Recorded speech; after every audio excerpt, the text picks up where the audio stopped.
നാട്ടുവിശേഷങ്ങളിലേക്ക് എല്ലാ മാന്യ പ്രേക്ഷകർക്കും സ്വാഗതം. ഈ ചാനൽ ആദ്യം മുതൽ അവസാനം വരെ കാണുക. സബ്സ്ക്രൈബ് ചെയ്യാത്തവർ സബ്സ്ക്രൈബ് ചെയ്യുക, ഷെയർ ചെയ്യുക, ലൈക്ക് ചെയ്യുക, കമന്റ് ചെയ്യുക. നിരവധിയായ സ്വകാര്യവൽക്കരണ നയങ്ങൾ, ഈ നവ ഉദാരവൽക്കരണ നയങ്ങൾ അതിവേഗതയിൽ ഈ രാജ്യത്ത് BJP നടപ്പിലാക്കിക്കൊണ്ടിരിക്കുക. അത് ഈ റെയിൽവേ സ്റ്റേഷനുകളിൽ നടപ്പിലാക്കുക. റെയിൽവേയുടെ ഭൂമി നമ്മൾ കണ്ടു. ഈ സ്വകാര്യ വ്യക്തികൾക്ക് പതിച്ചു കൊടുക്കുന്ന കാഴ്ച നമ്മൾ കണ്ടുകൊണ്ടേയിരിക്കുക. റെയിൽവേയും ഘട്ടം ഘട്ടമായി സ്വകാര്യവൽക്കരിക്കാൻ തന്നെയാണ് BJP ശ്രമിച്ചുകൊണ്ടിരിക്കുന്നത്. ഈ റെയിൽവേ അപ്പാടും മോശമാക്കി ഇത് സ്വകാര്യവൽക്കരിച്ചാലേ മെച്ചപ്പെടൂ എന്ന് അങ്ങനെ പറയിപ്പിക്കാനുള്ള ശ്രമം ഇവർ നടത്തുന്നത്.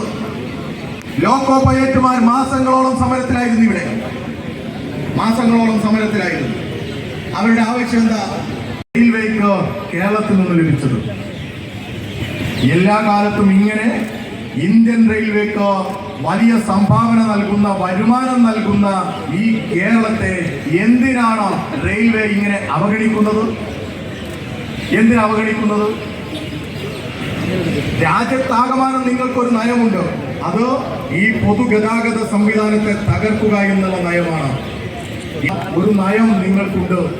ആ നയം ഈ റെയിൽവേയും നടപ്പിലാക്കുക എന്നുള്ളത് തന്നെയാണ് നിങ്ങളുടെ ഒരു മുഖ്യ അജണ്ട. ഞങ്ങൾ നേരത്തെയും പറഞ്ഞിട്ടുണ്ട്, ഒരു പക്ഷേ 1-2 മാസങ്ങൾക്ക് ശേഷം അല്ലെങ്കിൽ 6 മാസങ്ങൾക്കപ്പുറം നമുക്ക് മാർച്ച് ചെയ്യേണ്ടി വരിക അദാനി റെയിൽവേ സ്റ്റേഷനിലേക്കായിരിക്കും. കാരണം ഇത് അദാനിക്ക് കൊടുക്കും ഇവർ. അതിനു വേണ്ടിയിട്ടുള്ള ഒരു ഒരുക്കം ഇവർ നടത്തുന്നുണ്ട്. അത് മറ്റൊരു ഭാഗമാണ്. അവർ നടത്തുന്നുണ്ട്. അവരുടെ നയത്തിനനുസരിച്ച് രാജ്യത്തെ പൊതുമേഖലാ സംവിധാനങ്ങളെ തകർത്ത് സ്വകാര്യവൽക്കരണത്തിലേക്ക് കൊണ്ടുപോകുന്നുണ്ട്. നമുക്കറിയാം, ഇന്ത്യൻ എയർലൈൻസ് ഇവർ വിറ്റു. എയർ ഇന്ത്യ എന്ന് പറയുന്ന നമ്മുടെ രാജ്യത്തെ പൊതുമേഖലാ സ്ഥാപനത്തെ ടാറ്റയ്ക്ക് കൊടുത്ത സംവിധാനം നമ്മൾ കണ്ടു. ചുരുങ്ങിയ വിലക്കാണ് കൊടുത്തത്. ഈ രാജ്യത്തിന് സ്വന്തമായി ഒരു വിമാന സർവീസ് ഇല്ലാത്ത സാഹചര്യം ഉണ്ടായി. അതുണ്ടാക്കിയത് BJP ഗവൺമെന്റാ. കടന്നിട്ട് അവിടെ പരീക്ഷ നടത്തി, മെറിറ്റിനെ അടിസ്ഥാനപ്പെടുത്തി, സംവരണത്തിനെ അടിസ്ഥാനപ്പെടുത്തി ആളുകളെ നിയമിക്കാൻ എന്തേ ഇന്ത്യൻ റെയിൽവേ തയ്യാറാകാത്തത്? എന്താ? ഇതിനെ തകർക്കാനാ. ഈ രാജ്യത്ത് തൊഴിലില്ലാത്തവരുടെ എണ്ണം പെരുകിക്കൊണ്ടിരിക്കുന്ന ഈ സമയത്ത് 3.5 ലക്ഷം നിങ്ങൾ പാർലമെന്റിൽ പറഞ്ഞ കണക്ക് തന്നെയുണ്ട്. എന്തേ നിങ്ങൾ നികത്താത്തത്?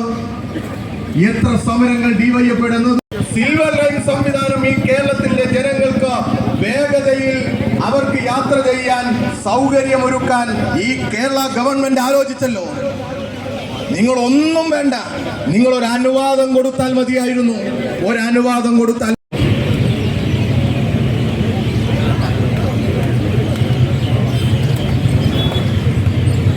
ടിക്കറ്റ് ചാർജോ അങ്ങനെയുണ്ടല്ലോ. ടിക്കറ്റ് ചാർജിൽ ഒരു കുറവ് വരുത്തും ഇല്ല. വലിയ ചാർജാണ്. വിമാനത്തിന്റെ ചാർജ് നിശ്ചയിക്കുന്നത് പോലെ ഇപ്പൊ അവര് തൽക്കാലം പ്രീമിയം തൽക്കാലം അതിന്റെ മുകളിലൊരു രീതി അങ്ങനെയാ പൈസ തീരുമാനിക്കുന്നത്. ഇപ്പൊ പാലക്കാട് നിന്ന് തിരുവനന്തപുരത്തേക്ക് ഒരു ക്യാൻസർ പേഷ്യന്റിന് പോകണം, പെട്ടെന്ന് പോകണം, ഒരു ട്രീറ്റ്മെന്റിന് ടിക്കറ്റ് കിട്ടുമോ? ടിക്കറ്റ് കിട്ടില്ല. ഇനി കിട്ടും എങ്ങനെ? വിമാനത്തിന്റെ ചാർജ് കൊടുക്കണം ട്രെയിനിൽ യാത്ര ചെയ്യണമെങ്കിൽ. ഒരു സൗകര്യവുമില്ലാത്ത പാമ്പ് വരുന്ന, ചോർന്നൊലിക്കുന്ന ഈ ബോഗിയിൽ കയറി യാത്ര ചെയ്യണമെങ്കിൽ വിമാനത്തിൽ യാത്ര ചെയ്യുന്ന ചാർജ് കൊടുക്കണം.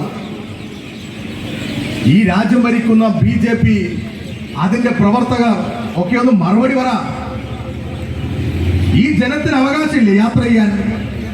അവരാഗ്രഹിക്കുന്നില്ലേ ഒരു മികച്ച യാത്രാ സൗകര്യം? അവരാഗ്രഹിക്കുന്നില്ലേ?